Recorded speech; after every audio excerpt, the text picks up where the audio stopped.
Welcome back, everyone, to Noob to Weeb. I'm your Weeb Matthew Roe. And I am your noob, David Short. Every 2 weeks, I choose an anime that David hasn't seen. And even Speedwagon is afraid. This week, if you couldn't tell by the meme, is JoJo's Bizarre Adventure, also known as JoJo's Bizarre Adventure, the animation.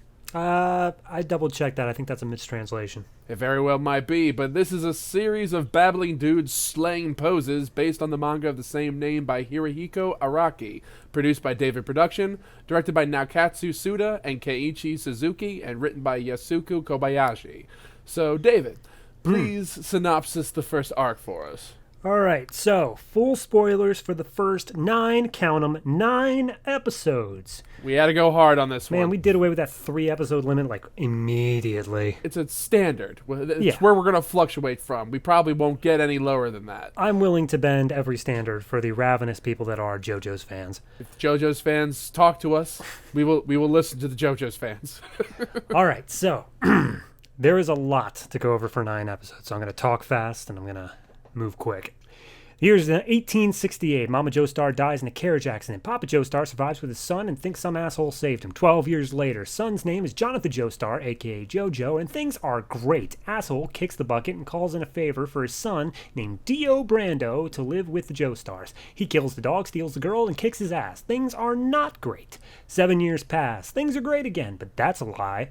JoJo's studying an evil mask, and Papa Joestar is sick because Dio poisoned him. JoJo goes for the antidote and meets a guy named Speedwagon along the way. Dio goes to kill JoJo with the mask and tests it out on some randos. Mask doesn't kill, but instead makes them uber vampires. Dio barely escapes, only to find that JoJo got the antidote and he's now fucked. So Dio puts on the mask and turns uber vampire, and after everyone besides Speedwagon and JoJo dies, JoJo manages barely to defeat Dio, his home burning down in the process. And we are only done with 3 episodes. That is a lot. Yeah. That is a lot. They jammed a shit ton into this. Next 6, here we go. JoJo meets back up with his main chick and a crazy Italian guy named Zappelli, who tells him that Dio is still alive, and he punches him in the gut to fix his arm. It'll make sense, I promise. So he tells JoJo to beat Dio, he needs to master his chakra, his chi, his breathing, and learn Haman, aka the Ripple, which is basically life magic. Dio is meanwhile making zombies and converts Jack the Ripper. Yes, Jack the Ripper. Jack the motherfucking Ripper. Turns out the stone mask is Zappelli's fault and he's been training to defeat it, but now it's on JoJo, I guess. Jack the Ripper shows up and JoJo defeats him without spilling any wine. It'll make sense. The gang meets a kid hypnotized by Dio, who now has ice powers, before moving on and leaving behind their first mini-bosses, 2 legendary knights. One has magic hair and remembers what honor means before giving JoJo a really cool sword, and the other's a tank who puts JoJo in an inescapable death match to decapitate the other with chains. 2 things to note here. 1. Every one of these battles has had some reason to fuck with JoJo's breathing so he can't use Haman properly. And 2, Zappelli apparently had a prophecy as to how he would die, and it turns out that now looks like it might just be the time, and dear God, it was brutal. Zappelli passes on the last of his strength to JoJo, and he pretty much one-shots the tank from there. Filling in immediately in Zappelli's place are Zappelli's old master and 2 colleagues, one of which has the, remember this, Thunder Cross split attack. All the while, Dio's been a douche and took that kid from earlier's sister. Final battle time, colleague guy jumps in with the Thunder Cross split attack and is turned to ice and shattered. But he only dies after his decapitated head shoots a rose into Dio's eye. It'll make sense. It'll make sense. While most of the gang fight zombies, it's Dio versus JoJo. After more twists than a Spanish soap opera, JoJo remembers that ice is weak to fire and kills his ass off a cliff. Bitch, you thought. Epilogue time. Gang destroys the mask and JoJo marries his main chick, who's hopping on a boat to America. This was all in England, by the way. I don't know if I mentioned that. Zombies start showing up on the boat, and it turns out that Dio survived Futurama style with his head in a jar. He wants JoJo's body all to himself. But JoJo sets the ship ready to blow and tells his girl to run, along with some random baby that was lying on the ground. She says she will never let go, then leaves his ass while JoJo dies, cradling Dio's head. The chick and the baby are in a box in the ocean, heading to America. Cue roundabout. Doom, doom, doom, doom, doom, doom, doom, doom. I cannot get roundabout out of my head. It is infectious. It will forever be in my head, and I think that the one thing that I will take away from this arc more than anything else is roundabout. Yeah. Oh, God. Ladies and gentlemen, where do we begin?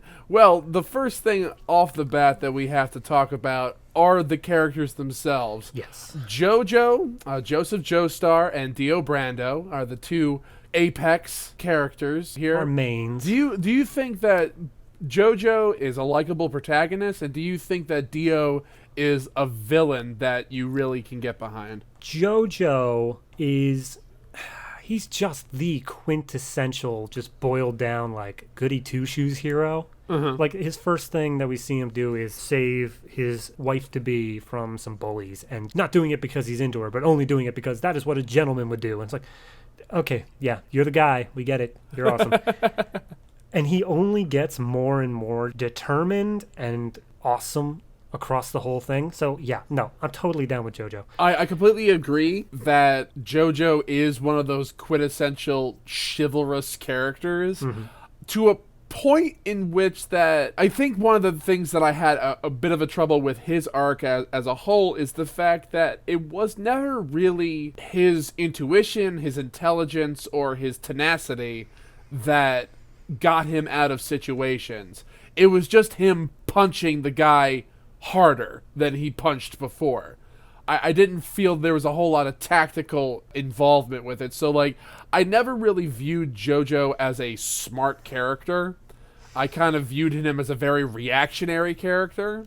And honestly, Dio says that. Like, you know, you bloody his nose, he comes back. Yeah, that was exactly what I was going to use as the counterpoint, is that I don't think that he was never supposed to be smart. He was never supposed to be that. It was supposed to be his willpower and determination and always doing the right thing that's supposed to endear you to him. Yeah, and I get that. I guess the issue that I have with this incarnation of JoJo is that I don't feel that he has any flaws. He's relatable because he is this perfect ideal about what a gentleman should be and what a person should do under circumstances, regardless of how the odds are toward or against their favor. I always gathered that his major flaw is his naivete. Yeah, I can understand that. That's true. That, I think, is a big enough flaw to be the character flaw. But it's kind of portrayed almost as cute. It's almost portrayed almost to be endearing in a way. It's like, he's naive, but as soon as he learns something, he's great. But he still maintains that naivete toward certain things, so he can still be seen as a romantic. It depends on the character that he's interacting with. Obviously, his naivete towards Dio goes on far longer than it should, to the point where I can't remember if it was second or third episode. I think third, when Dio is supposedly repenting and being like, oh, you put the cuffs on me. Yeah, he's way too close. Speedwagon has to come in and be like, what the fuck are you doing? I love how, because also we need to make this clear, is that David watched the Japanese dub, and I actually watched the English dub of this, which is a very rare swap. I think I have taken the title of Weeb now. But when Speedwagon comes in and he's introduced, and the way that he exposes Dio to JoJo is like, I grew up in the slums, and you know, I could smell like, he's like, this guy smells of pure evil. Yeah. I'm like, it wasn't his situation, he's just a dick. Yeah, he's just evil through and through. He was born this way. I'm like, that is the closest thing to a Deus Ex Machina at that point in the show, which I'm able to forgive it because of how crazy the show gets. Oh yeah, Zappelli punches a frog to prove a point. I would even backtrack not even 10 minutes prior to that scene of the Deus Ex Machina of the rando turning into the vampire, but then then the sun rises. Oh yeah, it's a series of coincidences the whole way through that make it just okay. Yeah, I guess. All right, sure. Well, look at Zappelli's backstory. He jumps off the ship and he's being chased by the vampire through the water, and then the sun pops up, and then he's like, I saw the ship sailing on. But I'm like, you're in the middle of the fucking ocean. How did you survive? Like, did you tread water for 12 hours until a boat came by? Yeah, there's a whole lot of jumps in logic that you're forced to make with this show. Yeah. And I get that. I mean, it's called JoJo's Bizarre Adventure. It's meant to be kind of batshit insane. Look, when the first episode opens up with a mask that only activates when blood is on it, immediately you know you're not dealing with, okay, this will be a realistic and very level-headed show. Oh, of course. And it's a fucking anime. Like, I knew exactly what I was getting when I sat down for this. That being said, the first episode did lull me into a very large sense of security in the fact of it was just dealing with them in their youth before, like, anything major happened. Yeah. So the most you had is a lot of schoolyard bullying and admittedly some really fucked up moments by Dio, but still, like, within the realms of, yeah, I could see a real asshole doing that. Dude, he stopped a dog. Like, Yeah. that in and of itself, like, okay, you are the worst. The absolute worst. He stomped the dog and then put the dog in the furnace. Yeah. He's, like, pure evil. Yeah.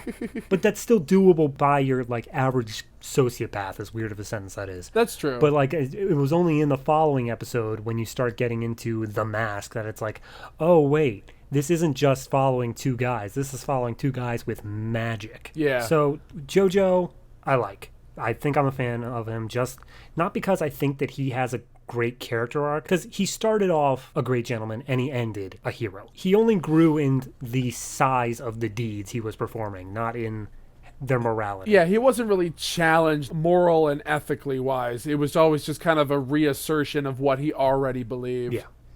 So when it comes down to the JoJo side of things, that's pretty clear. When it comes down to the Dio side of things, I think that he started off really strong in that he was a sociopath and he had that whole thing with his history and like, oh, he's doing all that stuff. But then as soon as he gets the mask, it seems to be more of a generic sort of, well, I guess I'm going to take over the world now. That's just where I'm at. So Yeah. I wasn't so fond of it at that point in his character because it seemed like he kind of reached peak evil when he put on the mask, and then Plateaued. where do you go from peak evil? The most they were doing was showing all the peak evil things he did, like he swore to a mother that if the mother joined, the child would not be killed by anyone in the ranks.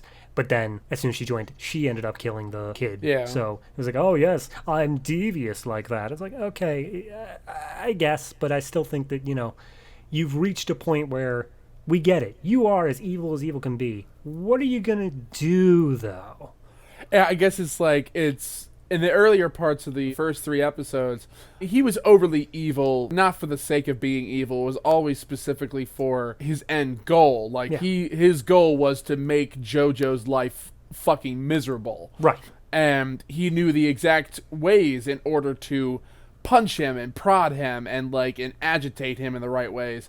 And when JoJo beat him, and he realized that, you know, this was not going to go the way that he thought it was going to go, he adapted his strategy. Like, he was very smart, and he bided his time for years. And he's slowly poisoning his father. He's like all these machinations. But yeah, as soon as he puts the mask on, he just kind of be like, well, I'm a vampire now, and I'm going to do vampire stuff, and you're going to hate me because I'm doing vampire stuff. I'm like, there's not really a plan involved with it. He's just like, his overall plan, of course, is like, I'm going to make an army of undead, and we're going to take over the world. But I'm like, you sure are taking your sweet-ass time doing it. Well, I would even say the reverse of that, in that, like, episode 1, and it's like, all right, we're in 1868. Yeah. And then immediately, after the first scene, it's like 12 years ahead. I'm like, oh, wow, that was a jump. And then second episode starts like 7 years ahead. 7 years ahead, Jesus Christ, man. We're just leaping through the years here. Yeah. I thought that after episode 3, when he supposedly killed Dio, I thought it would take years for him to recover to get back to full strength again. But it seemed like it was only over the course of like maybe a couple weeks, if even. Yeah, something like that. A few days. Like, they were just like, all right, yeah, no, he's still in charge. We got to go. I'm like, we literally skipped 20 years before the second episode was halfway done. Can we, like, slow this bit down a little bit? Now, I'm guessing the original manga probably moved at a bit smaller of a pace. From what I gather, the first episode, everything with Dio moving in and like all the stuff, that took 17 chapters. Oh, wow. Yeah, that would make sense. And they condensed it to like 10 minutes in the first episode. Yeah, and then the next 2 episodes took another 15 chapters. So like it was there, but it was heavily condensed. Yeah. And honestly, like there was certain parts of it where I felt like that's the case. I'm like, man, we are just booking it, and these people know where to go. They have no problems finding exactly who they need to find and where they need to find it, and everything's just fitting together really quickly, and they're moving from fight to fight to fight. Woof, man, Jesus, like. I didn't get really enough time that I felt to know, like, especially the side characters. Like, I do not believe Arena was a character in this show. I believe that she was entirely just a plot mechanic. That's fully why, in my recap, I just said his chick. Yeah. And it sucks, too, because I hear from other people, because I have had this first arc of Phantom Blood spoiled for me before, just because I've watched so many analysis videos on it.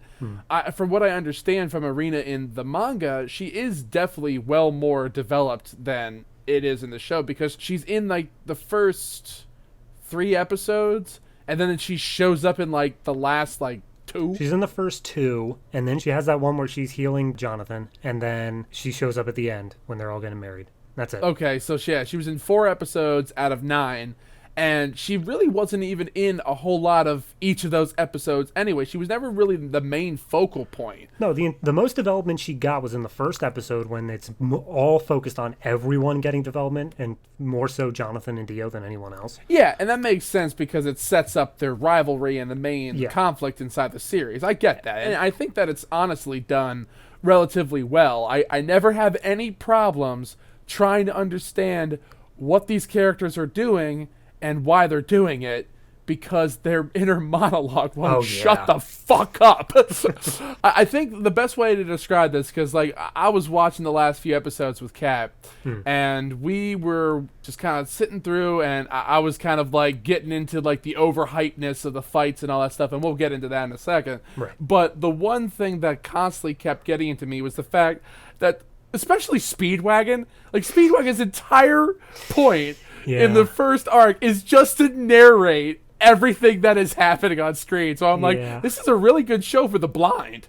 Like, you'll never have any problem understanding what's going on in this story, because everybody is saying everything, and then when they are not saying everything, this random narrator just pops the fuck out of nowhere and starts saying other shit too. There was some episode, like episode 6 or 7 or so, where the narrator showed back up where he hadn't been around for like 5 episodes, and I was like, whoa, geez, all right, hi, how's it going? Yeah, he's like, whoa, oh, okay, you just pop it into here whenever you want to, all right, fine. And I love also the voice actor for the narrator was David Vincent, because he did the voice of Senketsu in Kill la Kill. Okay. And I think that he's a pretty good voice actor for the most part. I will say, though, holy shit, the guy who does the voice of Dio in the English dub, Patrick Seitz. Okay.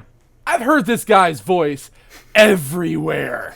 There's not a solitary, like, because he plays the voice of Luke Valentine in Hellsing. Oh, okay. He's got that smarminess to him, but he's in so much anime. Oh yeah, I'm looking at his wiki list now. Yeah. He's everywhere.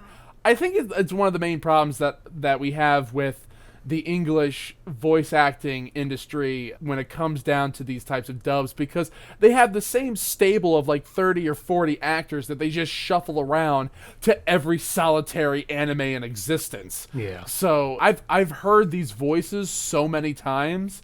I feel that I really would have enjoyed this show more if I had watched it in the Japanese dub, because I'm just constantly thinking to myself, yeah, I've heard this one before. I suppose that's where I come in with me saying I definitely enjoyed the Japanese dub. I did watch the first episode about halfway through in English, and then I realized, oh wait, Netflix has a Japanese option, so yeah, I'll check that out. And immediately I was like, yeah, I think I'm going to like this more. So for me personally, I mean, who knows in the Japanese industry if they're reusing voices frequently there either. And they are, but at the same time, yeah, I don't have an ear for it like I do for the English ones, because we're able to pack it up more. I mean, I know like a couple of Japanese actors throughout like history, like Toshiro Mifune is one of the bigger ones. But if you played his audio of his voice next to somebody else saying the exact same line, I wouldn't know who was who. Right. Like, it's just, I don't have an ear for it. Yeah. But I don't hold the English dub against it, because I was also watching with subtitles attached to it, and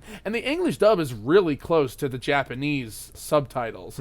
There isn't a whole lot of discrepancy about it, but I know that the inflection and the way that Japanese casts go about anime is always a lot more, I would say, kind of more emotionally raw than you would find in the English one, because it feels like Shakespearean almost at certain parts, especially the way that people act. But the last part that I was saying is like, what do you think of like the actual chemistry between Dio and JoJo in this? Do you think that the arc that they share together is one that's worth the 9 episodes that they go through? I can say however I want about how I think JoJo evolves as a character or lack thereof, how I think Dio evolved as a character or lack thereof, but that is the one part, their chemistry together, that I cannot find fault with, in the fact that they took an entire episode to just show you how, despite all the attempts at reconciliation from JoJo and all the terrible things Dio did, like, they showed exactly where it was going and how their relationship was, to the point where at the end of the 3rd episode, you can still sense that because they went through 7 years growing up together, there was, on top of this hatred for each other, there was a reluctant brotherhood between the two of them. Yeah. And that hurt JoJo to have to kill his brother like that, but he knew he had to. Do you think that Dio had genuine feelings of compassion for JoJo? If he were any sort of normal person, then he would have been able to realize that, yes, he did. But I think that the whole thing in the final episode of the as terrible as it is, the Chinese stereotype. Oh, yeah. No, he was totally the Chinese stereotype. But as soon as he was going after JoJo and was, like, going to kill him, he was just like, no, you're not to harm the body or whatever. Like, he died a certain way. Like, I feel like that's the way that he shows his brotherly thing of, despite the fact of him hiding it under another excuse. Yeah. It's him being like, no, like, he is a strong fucking guy. He even says that. He says at the last episode, he's like, look, I've never known a better fighter than Jonathan here. So that respect that he masks as how strong of a fighter he is or how strong a person is, I think that's the brotherly. I mean, it's difficult to tell with Dio, because if you look at Dio's introduction, especially when he's playing the chess against the guy in the pub in like the opening credit sequence of the 1st episode, right, you see the way that he goes about his surroundings and how he's had to adapt to everything. So he's always had this kind of inherent contempt for JoJo, because he believes that JoJo doesn't deserve what he has. Right. And I think that underlies everything. So I believe that he does genuinely respect Jonathan. I don't think that ever actually translated into any form of actual compassion. No, I don't think as a character he's capable of compassion. Even just a little bit. And even then he was just like, I didn't want you originally to be a zombie, but now I'm going to turn you into a zombie. But now I'm also going to use you as my body and all this other kind of stuff. And I'm just like, even though I do kind of like how Dio and JoJo's arc concludes, I honestly like how the mutual destruction between the two of them ends the arc. I think that's a good way of going out. But the final episode, like, I didn't feel that there was any change in Dio. It feels like he stopped evolving in any particular way, like a couple episodes back. Yeah, I feel like he stopped evolving, like I said, as soon as he put on the mask. As soon as he became the vampire, I feel like that's where I think that he had a couple more points, but honestly, yeah, you're right that the mask is like the pinnacle of point, and then he just kind of froze in time, which kind of makes sense considering how he keeps freezing everybody else. Because, I mean, as soon as he put the mask on the rando, immediately he was like, all right, I'm going to kill you. Filthy humans. Dude, you were a human 2 seconds ago. I think that the mask has something to do with it, and I don't know how, but I know a mask plays a big part in the battle tendency arc following up this one. Yeah, from what I understand, that's true. So however that goes, but for this particular one, I feel like the mask is more of what we saw in Dio right then, in that there was still Dio there, but it was the mask's motivations, it was the mask's drive. It just happened to be, it was Dio who was like, oh, JoJo, sort of thing, if that makes any sense. Yeah. So what do you think about Poco? Why do I have to talk about Poco? We need to talk about Poco. Okay. He was not just a throwaway character. That guy was in multiple episodes. I guess, but... We got to talk about Poco. We got to talk about the pissing your pants Poco here. Okay. I feel like there are other characters we could talk about first, but all right, if we got to talk about Poco. No, but because we had to talk about... We've talked about Speedwagon and Dio and JoJo. Those are the main ones. Then we've talked about Zappelli. So it's like, we need to talk about Poco. You know, I haven't talked about Zappelli. I haven't said shit about Zappelli. I've said some stuff about Zappelli. You need to talk about Poco right now. Fine. All right, Poco. Let me tell you, man. When I first saw Poco, I'm like, okay, so this is going to be like an episode character. And then he stumbled down the cliff, and then he showed up in the next episode. And wow, that peeing his pants scene, that was something. Do you know that he is around in, like, I think almost half of the episodes? I mean, it makes sense once they need someone to guide them around the village that they're entering. Like, that part makes sense as having him as a character around. But yeah, it'd be the same. They could literally just have, like, a fucking bird do literally everything he does. They could have a falcon come in and be like, all right, this is Poco now, and he could do everything. Also, can we also mention the fact that when JoJo is having the fight with Tarkus, Yeah. and they're like both chained up by the neck in that room, Yeah.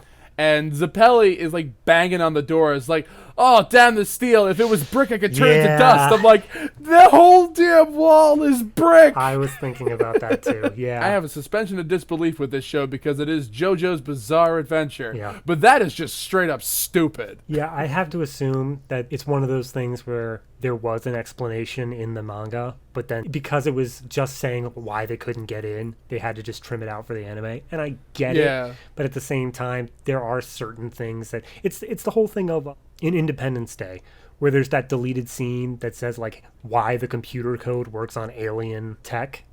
I've never actually seen that. I've never seen the scene. I've seen Independence Yeah. Day a million times, just to clarify. He explains to whatever scientist is nearby. It's just like, oh, well, in his Jeff Goldblum ways of like, oh, it runs a similar thing of that. And it's basically just techno jargon to explain how they could do that. And that's one of those things where they did it, it didn't fit the pacing, and so they cut it. But it was so necessary so that people didn't go like, wait a minute, that doesn't make any sense. Yeah. I feel like that was just a similar thing here where they probably could have explained like, oh yeah, you know, I can't do the bricks because they also have steel through them, or Some nuances, nuanced details. Yeah. It's funny because just recently I reviewed the home Blu-ray release of Alita Battle Angel, the live-action adaptation of it. They had a whole bunch, like over 2 hours of supplemental material on the disc, and a whole bunch of it were like these motion graphics exploring the backstory and everything about the movie, and so much more of the movie made sense because of all that extra information. But I'm like, you should not need the extra information to make the movie make coherent sense. Right. Give us a little bit of a reason about why you didn't do it. I think that's the difference between there being a deleted scene and being just supplemental material. In that a deleted scene, for all intents and purposes, was intended. But it's deleted information. Right, but it was intended on being in there. Whereas a supplemental one, you had to search that out even from the get-go. And that's true. But my whole perspective was the fact that there is information that was cut out, whether in the editing room or whether in the scripting phase, that honestly would make the scene either A, make more sense, or B, tie together plot threads that are just kind of dangling out there. And I have a major issue when it came down to some of the weird jumps in logic that the show had, but I'm able to kind of bypass those for the most part. I'm not sure which ones you're talking about, because there were some that were major leaps in logic, but I felt that it worked in universe. I don't Like know. at the very end, how Arena survives floating on a coffin that somehow is able to withstand the blast of dynamite, but somehow can fucking float. Like, I'm sorry, that was a little leap in logic. I don't believe that would work. See, this is one of those things where, like, yes, I agree for any show. It's just because there are lots of leaps in logic because, you know, the introduction of Haman and the vampires and all this and the zombies and all the other kind of stuff, I'm willing to accept a lot. Right. You're willing to accept the supernatural. Yeah, but it's still based in the actual world during that point, because it's always like Jack the Ripper. It's based in the actual world that it was occurring. So like, okay, so the reason why Jack the Ripper stopped killing is because JoJo was the guy who actually killed him. Right. So I'm like, all right, I'm willing to accept that, but that doesn't explain shit that shouldn't happen just by simple physics. Right, so you're willing to accept the supernatural stuff, but the things that aren't involved in the supernatural should obey the laws that we know. Yeah, it's like, and also, like, if they say, for instance, they do obey supernatural laws, just, you're explaining every other goddamn thing in the show. Just give me a little bit of context for that. While I agree on the whole for this particular one, it's one of those things where in Zack Snyder's Watchmen, not the comic, specifically the movie, where they have all these people who are not powered superheroes, just normal people wearing heroes' outfits pretty much. Yeah. But they're able to like punch through cinder blocks and stuff like that. Yeah. It's just the sort of thing where I accept that this universe, yes, has a supernatural and it's supposedly set in our world, but it's got a different set of rules going on for our world as well. That's fair. I mean, else, like the Speedwagon's hat had like the Peaky Blinders sort of like saw blades or whatever coming out of it. Yeah, that's true. That sort of stuff's not supernatural, but apparently we're just supposed to accept it. That's the sort of thing where I'm like, it's just a different world. And I could immediately tell you that by the way that everyone here is dressed. For God's sake. Yeah, that's true. I mean, and honestly, like, it's really like that one part with the door and then like the coffin at the end were like the two moments that pulled me out of it. Okay. If it pulled you out of it, there's nothing I can really do about that. That's just that's just where your line is. That's fine. I definitely had the thought of the exact things that you're pointing out, but it wasn't enough to pull me out entirely. Yeah. And also, actually, I like to backstep just a little bit on what I said earlier, that JoJo doesn't think tactically. I actually think that the final fight on the boat at the end is actually pulled off really well in how he uses, and the racial stereotype is named Wang Chan, by the way. I think it's just better to call him the racial stereotype at this point. He uses the racial stereotype's body to stop the steam pistons and to make the whole thing explode, and I thought that was a really nice touch. I think that was an evolution in JoJo's character right before he died, but at the same time, I saw him grow. Yeah. As opposed to Dio, which, plateaued when he got the mask on. JoJo, I think, did continue to grow exponentially, even though it was always in the same direction, and he wasn't really challenged morally in any way, but he did grow. He did have an arc. You were saying just in that last episode, seeing him grow. I think that may have been his arc. You look back at him confronting the bullies in episode 1, or him just charging at Dio and like not having any sort of plan. I think it was him having to learn that he needed to have tactics. Yeah. Now, it may not have been huge tactics, but if you look at that final fight, it goes between him using Haman through his sword and then heating up the sword in order to freeze it from the ice. I guess I'm not really giving him more as credit as that he probably deserves. I guess I'm always so swept up in his chivalrous righteousness that I'm just like, do you have any other emotion? Oh, yeah. Because, like, I never really ever felt that he was afraid. It was always just like, damn, I'm losing. I can't lose. I need to win. Oh, yeah, no. Winning needs to happen. And that is fine. Like, I think the only times that I ever particularly saw him be afraid were every time that he learned Dio was still alive. Yeah, pretty much. I like how he was a very kind of selfless character. I like how it was always about somebody else. It was never about him. And his issues with Dio, which of course turned into a vendetta, was never really anything directed at him that he had the worst affinity with. It was always his crimes against other people and other things. Yeah. I think that makes JoJo more endearing to the audience. No, I agree. He is, like I said, the archetypal sort of like knight in shining armor sort of thing, where he doesn't show fear, but that's not his flaw. Like we said, his flaw was his naivete. Yeah. And that can easily coexist with a fearless sort of hero. It's someone who, if anything, it's almost defining in that someone who has no fear doesn't have to think through the consequences of what they're going to do.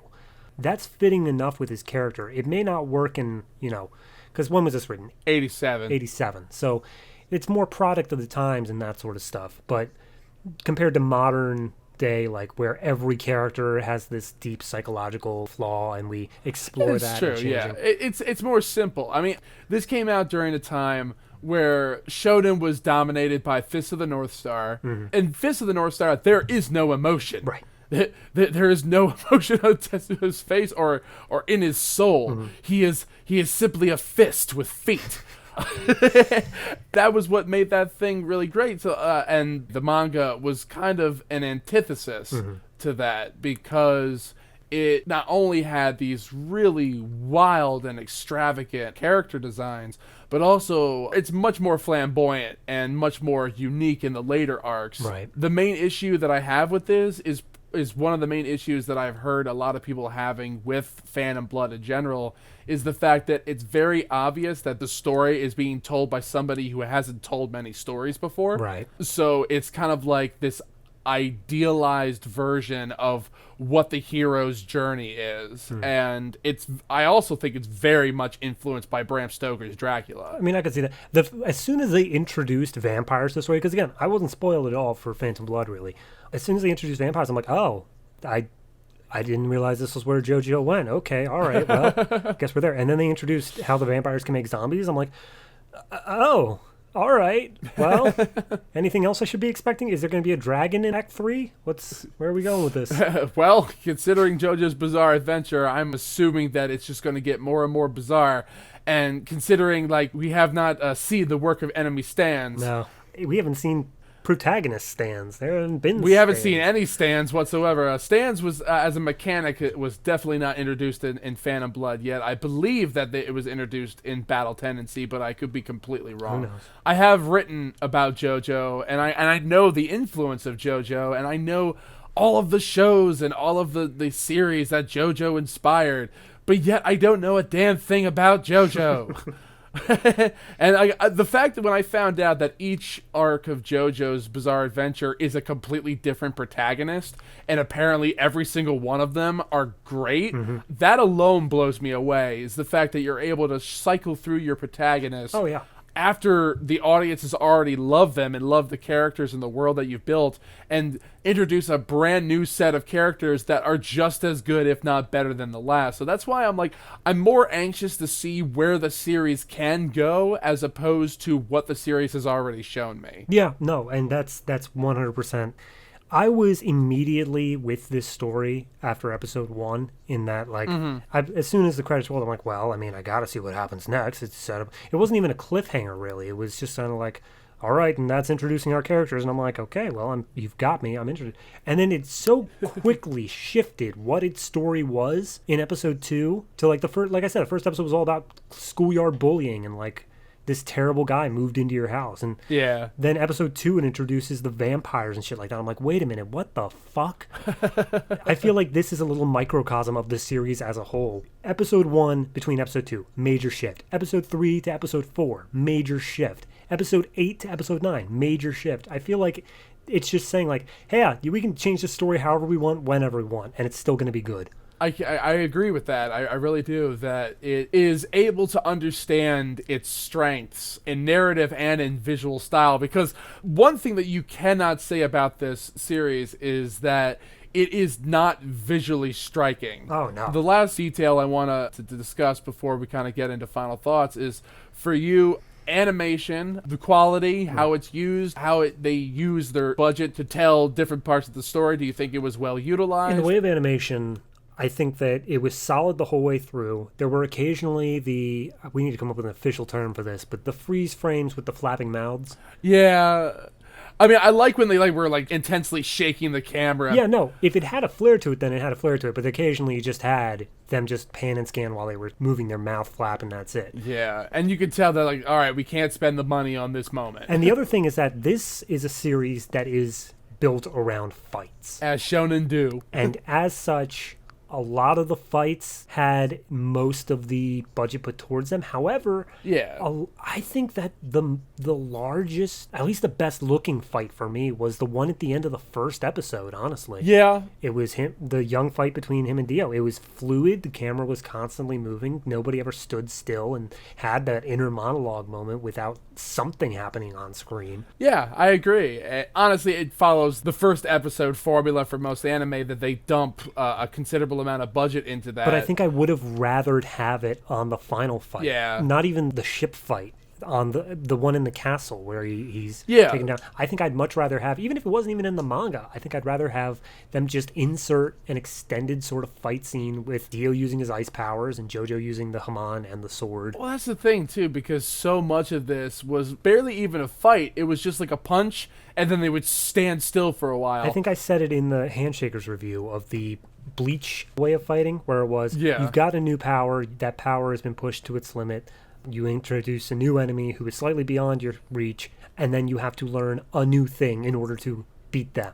And then just repeat that over and over and over 8 times until you get to the end of the story. Yeah, pretty much. That's almost what I feel like happened here, except instead of it being specifically power, it bounced between being Haman and JoJo's tactical ability, where half the fights relied on him being able to use Haman effectively and efficiently, and the other half of the fights relied on him thinking fast on his feet and coming up with a new way to outdo his opponent, such as the Bruford Knight. He realized that he wouldn't kill him because he has a knight's honor still. He didn't out-punch his opponent there. He realized his opponent's weakness within himself and then used that to defeat his opponent. Yeah, but then sometimes it's just like completely by circumstance, because it's like his fight with Tarkus was only possible because Zappelli gave him all. But that's it. He gets a new power and he uses that power. That's the side of him, being able to go even further beyond.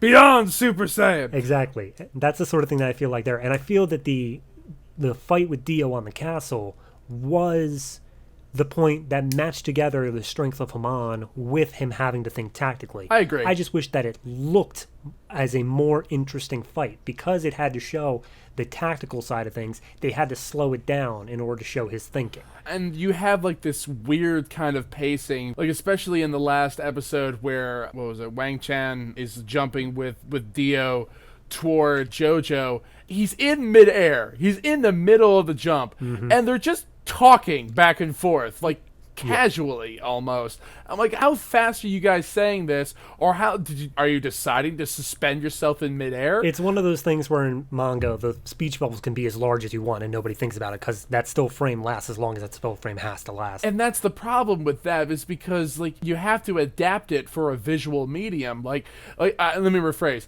a moving visual medium. Because manga in and of itself is a very particular style, and you can use it as the primary storyboard for how you create the anime.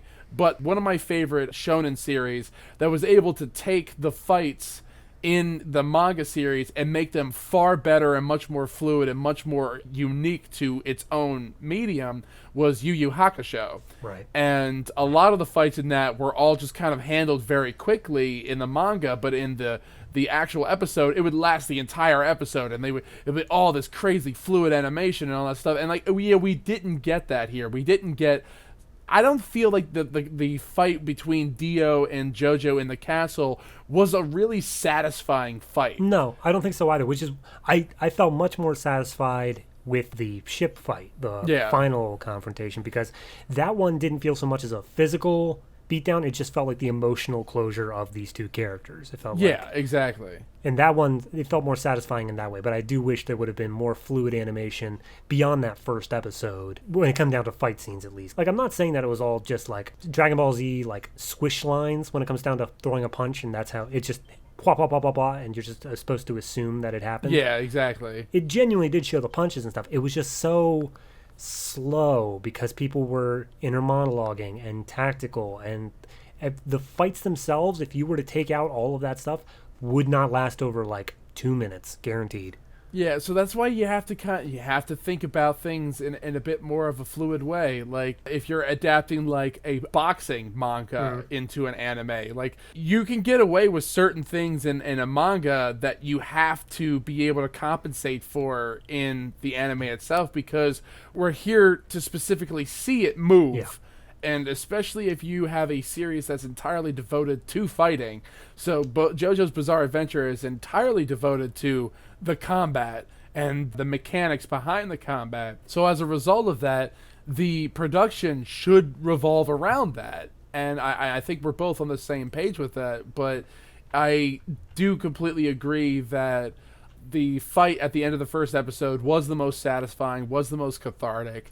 And then the final showdown in the castle was very kind of undercooked in a way. It did satisfy to have the showdown happen, but the showdown itself was not satisfying. Yeah, it was a good moment to finish up JoJo's growth as a character. Yeah. It closes his arc. It closes his arc, but I feel that the ship one was just a better close to his character as a whole. Yeah, I agree. And then it also sets up the foundation for battle tendency.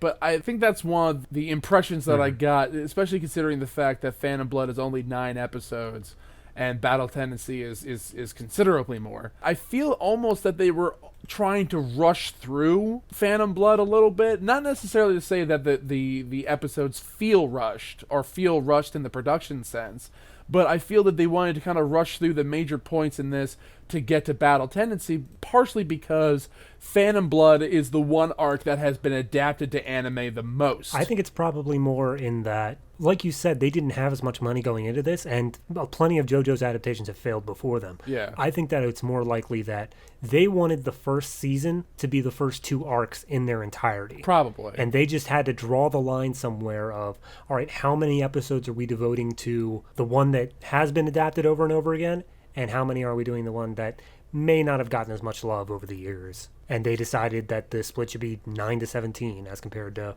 anything else. So yeah. I mean, honestly, Battle Tendency is really where JoJo's became like extraordinarily popular. Right.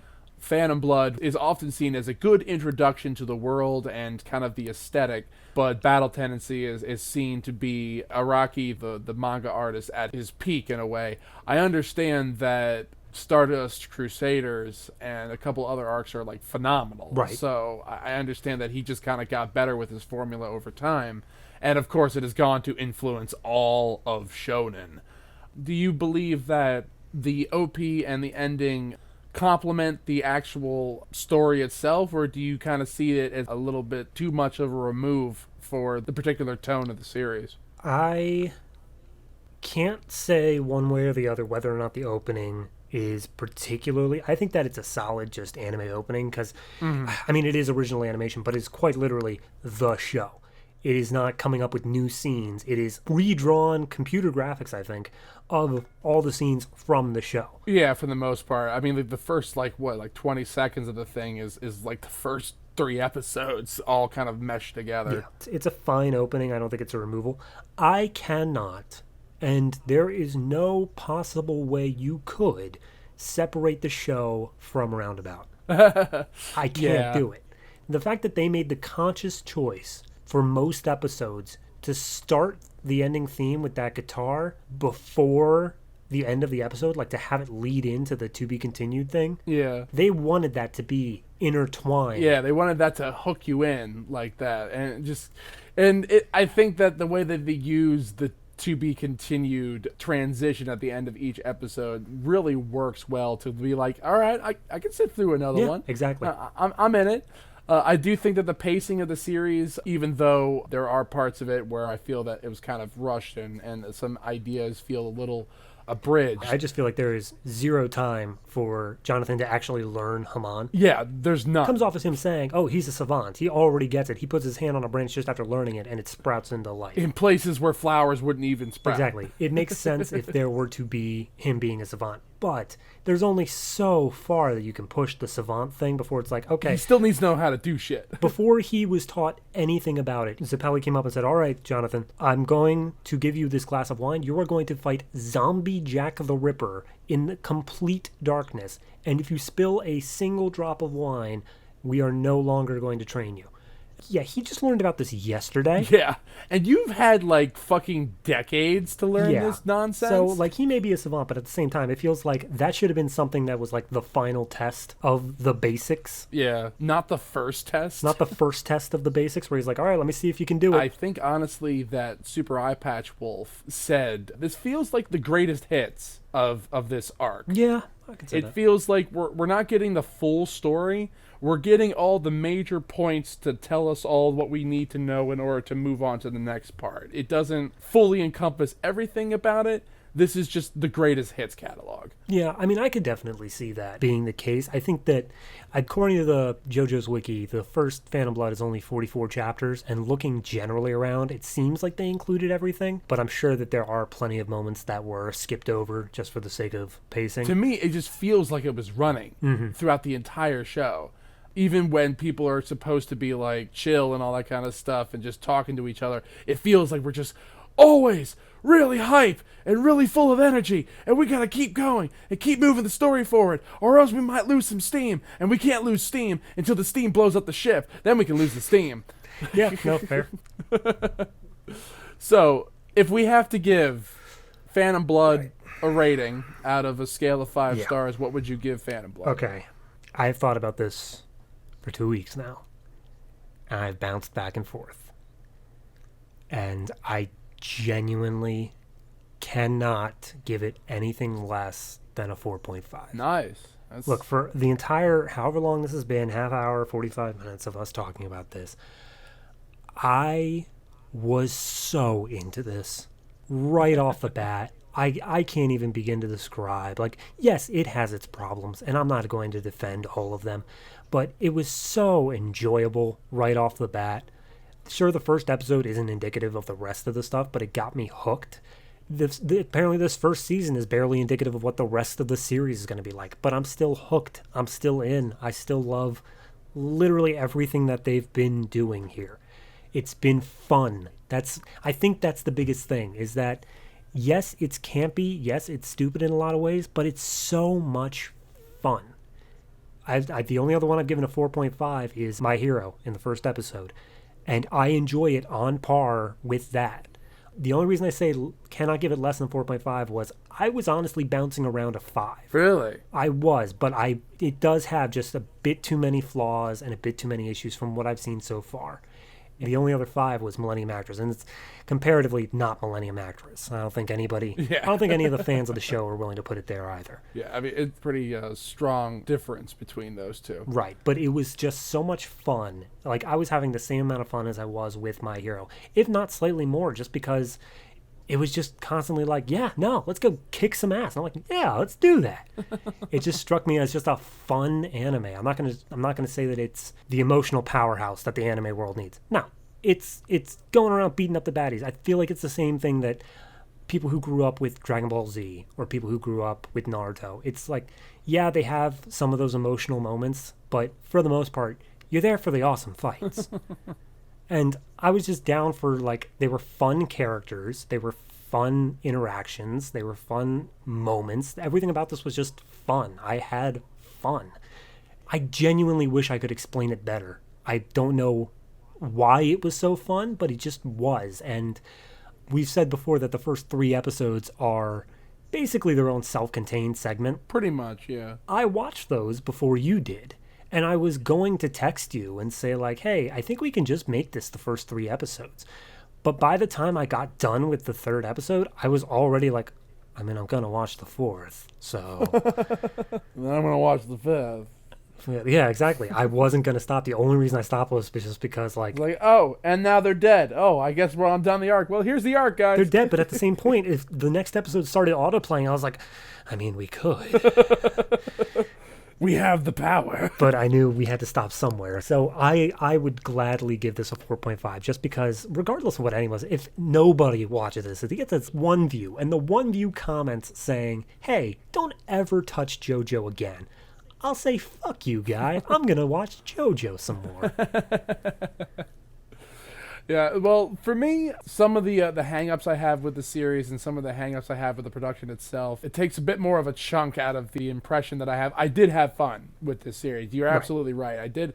This series is a lot of fun. I can see all of the reasons for why people are so enamored with it. Mm-hmm. It's very easy to see, especially if you understand the context of the time in which its original source material came out. You're able to see, like, everything that it helped inspire for the most part.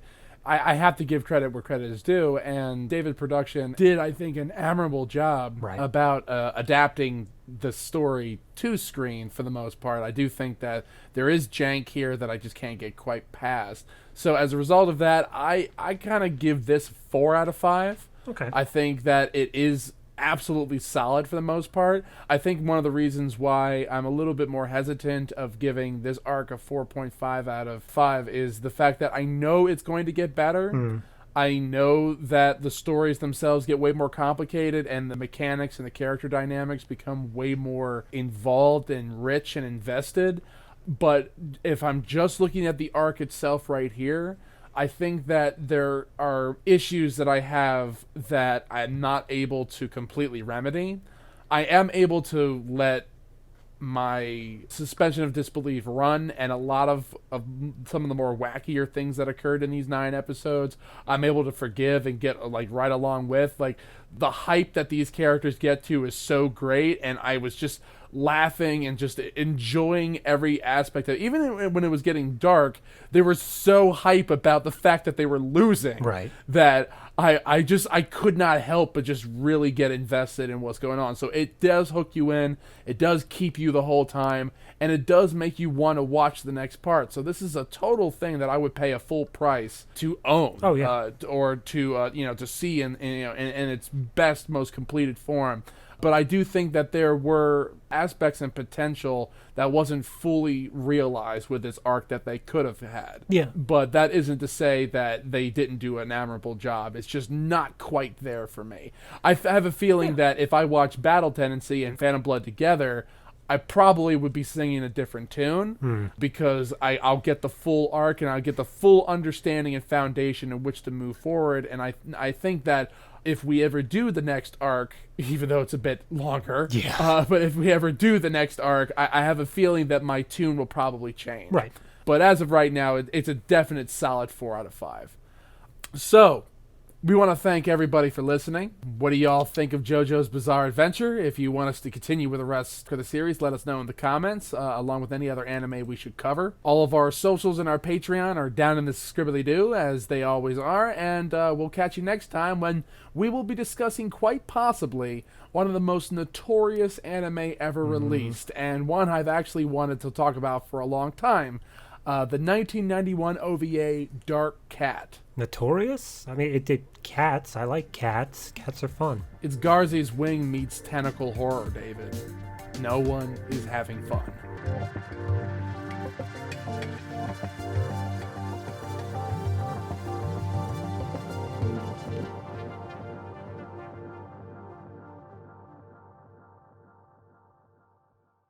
Made possible by contributions from viewers like you. Thank you.